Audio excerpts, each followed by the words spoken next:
সকাল হচ্ছে দিনের সবচেয়ে গুরুত্বপূর্ণ সময়। রাতের দীর্ঘ ঘুমের পর শরীরে এনার্জি কমে যায়, তাই সকালে স্বাস্থ্যসম্মত নাস্তা খাওয়া উচিত। শরীর এবং মনকে সঠিকভাবে পরিচালনার জন্য স্বাস্থ্যকর খাবার খাওয়া প্রয়োজন। চিকিৎসকদের মতে খাদ্য গ্রহণে নিয়ম হওয়া উচিত পিরামিড রুল মেনে। দিনের প্রথম খাবার ভারী হওয়া উচিত।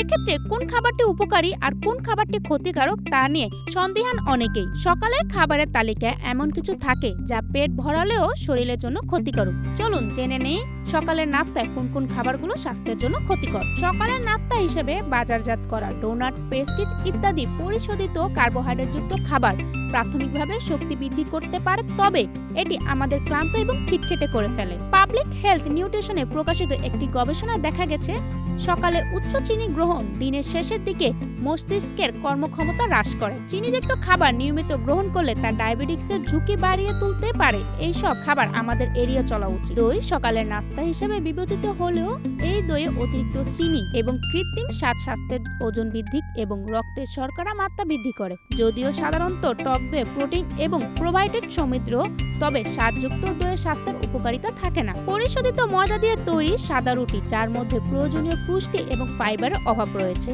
সাদা রুটি ও সাদা ব্রেড সাধারণত অত্যন্ত প্রসেসড এবং শ্বেতসারে তৈরি, যা শরীরে দ্রুত গ্লুকোজ পরিমাণে বাড়িয়ে দিতে পারে এবং দীর্ঘমেয়াদে শরীরে ফ্যাট জমাতে পারে, তাই এটি আমাদের স্বাস্থ্যের জন্য ক্ষতিকর।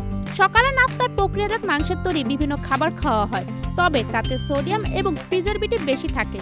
নিয়মিত প্রক্রিয়াজাত মাংস খেলে তা হৃদরোগ, উচ্চ রক্তচাপ এবং ক্যান্সারের ঝুঁকি বাড়ায়। সকালের নাস্তায় অনেকে প্রক্রিয়াজাত ফলের জুস খেয়ে থাকেন, তবে এইসব জুসে অতিরিক্ত চিনি থাকে এবং পুরো ফলের মধ্যে পাওয়া ফাইবারের অভাব থাকে।